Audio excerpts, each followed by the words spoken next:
নমস্কার, আপনাদের সবাইকে স্বাগত কুক শেফে। আর আজ আমরা বানাবো টমেটো রুই। এটা কিন্তু খুবই টেস্টি আর ইউনিক একটা রেসিপি, আর এটা বানানোর সহজ পদ্ধতি আজ আপনাদের আমরা বলবো। ভিডিওটা এন্ড অবধি দেখবেন, আর ভালো লাগলে লাইক, শেয়ার আর সাবস্ক্রাইব করে দেবেন। তো চলুন শুরু করা যাক। প্রথমে আমরা কিছু মশলা নিয়ে নেব। এখানে আমরা নেব 1 টিস্পুন মতো কালো জিরে, 1 টিস্পুন মতো শুকনো লঙ্কার গুঁড়ো, 2 টিস্পুন মতো হলুদ গুঁড়ো, স্বাদ অনুযায়ী নুন আর 2টো কাঁচা লঙ্কা। এর সাথে সাথে আমরা একটা টমেটো পেস্ট তৈরি করে নেব। এখানে আমরা নেব 2টো ছোটো সাইজের টমেটো, 2টো শুকনো লঙ্কা, 2 কোয়া রসুন আর 1/2 টিস্পুন মতো আমরা আদা বেটে নেব।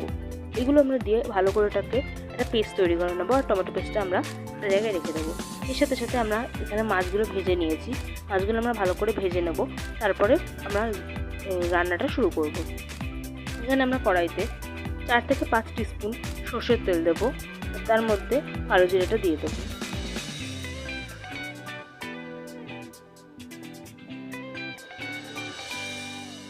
এর সাথে সাথে আমরা কাঁচা লঙ্কাগুলো এর মধ্যে ভেঙে দিয়ে দেবো।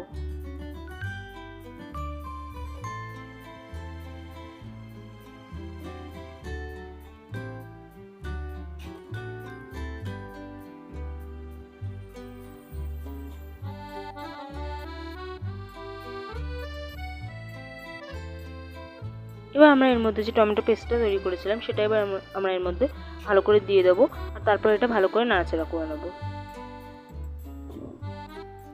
এরপরে আমি এটা নাড়াচাড়া করতে করতে এটা আমরা 10 মিনিটের জন্য রেখে দেবো।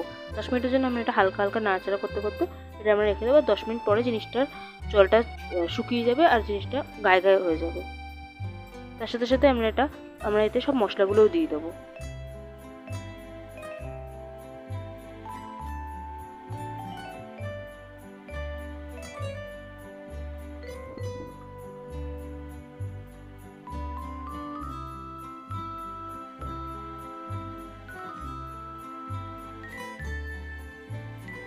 এখানে 10 মিনিট পর আপনারা দেখতে পাচ্ছেন এটা গায়ে গায়ে হয়ে গেছে। এবার আমরা এখানে 1 বাটি মতো জল দেব, এটা ভালো করে মিশিয়ে নেব।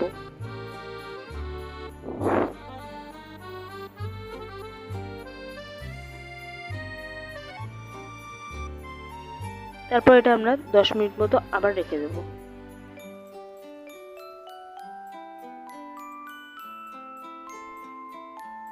দশ মিনিট পর আমরা এতে মাছগুলো অ্যাড করে দেবো।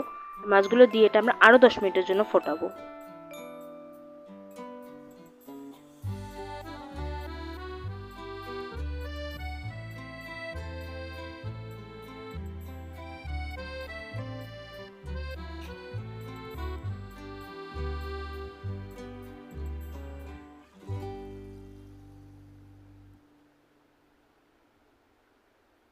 আপনারা দেখতে পাচ্ছেন জিনিসটা হয়ে গেছে।